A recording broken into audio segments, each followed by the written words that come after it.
Welcome to our new vlog room. Hello, and welcome to another episode of Musical Theater Chat, and happen to be another day of Vlogentines.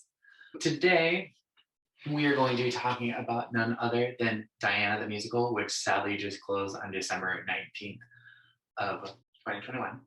So very sad. Tiffany was slightly obsessed over it, which is why we decided to talk about it. And what better musical to talk about for Vlogentines than a musical that talks about the fairy tale of Prince Charles, the Prince of Wales, and the late Lady Diana, or Princess Diana, Princess of Wales, is love life. Tiffany, what drew you to Diana the Musical? The music. How did you find out about it? So Bon Jovi's keyboardist David Bryan kept posting about it on Instagram and Facebook and all the social media. Who else told you about it? You did. Yeah. That's the answer. Because I told her about it and I created a monster. Yeah, you did. Yeah. But then, so COVID happens. Yeah, COVID, this thing we're still dealing with. Yeah. So the production was supposed to start ages ago, but it got slowed down due to COVID. They already had the sets and the costumes and everything. So somebody on the team talked to a producer at Netflix and like, hey, you guys want to come film it? Netflix filmed it and then released it. And that's how it's played in my house continuously now. And in the car on the way to work, the album. She's not watching on the way to work, thankfully. But yeah, continuously. I can route off the whole show in my head, basically. But it was very interesting. And funny enough, we also finally watched the Spencer movie where Kristen Stewart plays Princess Diana, which we both thought the movie was slow paced, but Kristen Stewart was awesome. We both thought the movie was a little slow. I thought the musical of Diana was great. It needs a song at the end, like there is in the Bombshell musical in Smash, the NBC series that was about a backstage musical about a musical about the left Marilyn Monroe.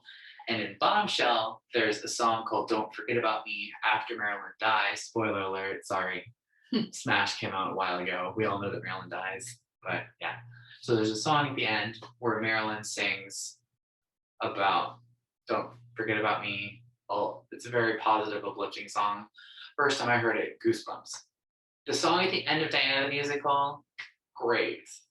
But she just dies in the flashbulb, fills the air, and the song at the end. And I feel like if she would come back after everything else, I feel like it would have had a little bit more oomph to it. I feel like it just like finishes off. Nothing really happens. The other thing, correct, you might feel differently. I felt like the pacing in Diana the Musical was also a little odd because we jump from, because she has William, and then like magically she has Harry right behind. And I felt like the pacing was, but also your pacing in a theater, in a stage show is going to be different than how you're pacing in a movie. But you have to do it in such a way. Like, don't get me wrong, I still liked it, but I can see why it sadly closed so soon. What are your thoughts? Well, I think it also sadly closed because it's like, oh, it's on Netflix. Mm-hmm. I can watch it and don't have to pay for a ticket. If you all have seen the musical theater chat I did with Jeff Otto, when we talked about She Loves Me, it has also been professionally recorded. And in that musical theater chat, Jeff and I talk about the debate on should theater be recorded? What are the pros and cons about theater being recorded?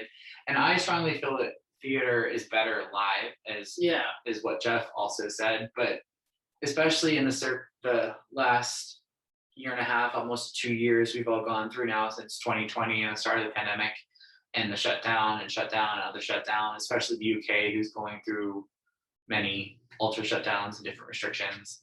The recorded shows are a good thing because right now a bunch of us are not able to be in a theater, or for a long time. Just recently, theaters have started to let guests come back in and see shows again. For the long run, I feel like live theater is better. That's why for the longest time, Wicked was not getting a movie, because you typically don't see the movie version of a musical until the musical isn't making money anymore and the musical is not on Broadway anymore.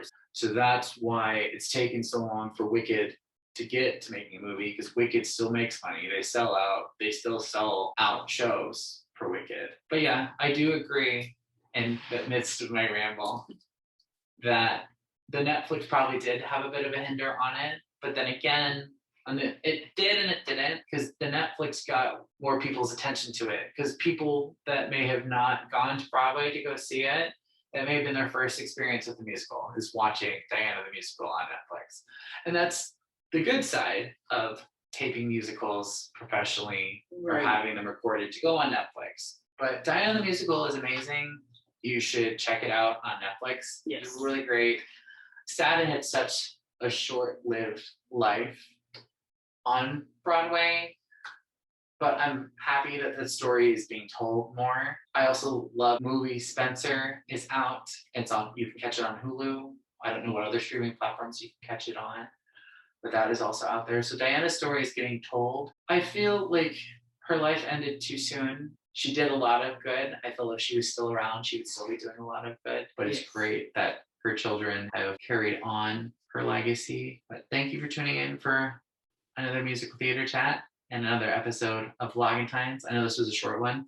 Funny enough, though, this is our first one where we both have actually been in the same room. Yes.